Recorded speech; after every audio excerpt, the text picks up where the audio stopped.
It feels like the more you know, the less you know. As we're learning, and as I'm learning and discovering things about myself, I realize that everything that I once knew was false. It's like the more you learn about yourself, you replace the old foundations with a new one. I've realized a lot of my foundations are built on false beliefs. A lot of my sense of self and my identity is built on false things that aren't real. Like a lot of my personality is built on shame. And shame will freeze you in place for a very long time until you decide that you don't want to do it anymore. I think about my past and I think about the people I've hurt and the things I've done. I can't help but feel shame and embarrassment. A big thing I've done is I cut off a lot of my old friends and a lot of the old people I used to have around. I cut off my community, and it makes me feel shameful. And I think about it wasn't necessarily a toxic community. I had lots of good friends and lots of good people. I don't know, I just convinced myself that there was a problem and there wasn't. I feel shame and I feel embarrassed about it. And I think about reaching out to them and I just feel shameful to even poke my head back out of its hole, to show myself again, to be vulnerable, reaching out to somebody.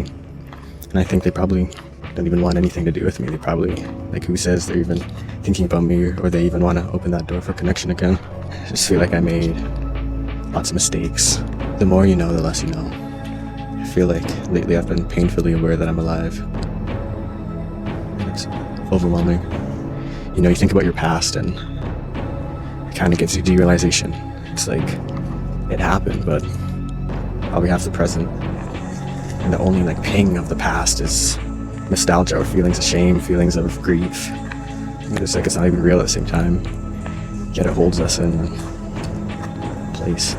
But the thing is about shame is it's a vehicle for change. You drive the shame car down the road of change, and then eventually you get out of the car because it's broken. You can't keep driving the car. But you need shame in order to change. Shame kind of alerts you to deeper things within yourself, whether you've done something wrong or you've done something that you've been taught to be perceived as wrong, like expressing yourself or being vulnerable. People have shame about that. I have shame about that. Yeah, you almost feel disgusted with yourself. You want to make it go away, and sometimes the best way of making it go away, what feels like the best way, is just doubling down. That's one of my big things, is that I'll double down instead of changing. Kind of just to reinforce the belief that, oh no, nothing I did was wrong, so I can do it again. This is obviously an immature behavior. I like to think of emotions as multi-leveled. Like there's a primary emotion, secondary emotion, and then there's what you do in the external world, what you choose to do with your body. Emotions aren't always honest with you. They usually come in disguises and costumes. When you remove the costume, you find other emotions. Emotions such as grief, sadness. An example is sadness is the primary emotion. The secondary emotion is anger. All anger comes from sadness. And I feel like shame is a lower form of guilt. I feel that shame is selfish and it's very individual. It's always about me, what I've done, and just focusing on myself. Whereas guilt takes the world and your community and the people you've hurt into perspective, where guilt requires some form of empathy, whereas shame just requires you to just wallow inside yourself without actually doing anything about it. Guilt is an actionable emotion where you go out in the world and you right your wrongs and you redeem yourself and you apologize. To be capable of change is to move past shame and to become something greater, to honor your mistakes that you made and actually redeem yourself through changing your behaviors and making a different choice.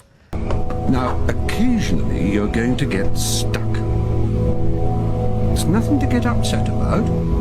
Don't go hurling your controller at the cat, because it might throw something back and it'll only escalate. And then, if there's really no way out, press the menu button to bring up your poppet. Using the left stick, select the Try Again icon. Then press and hold the Action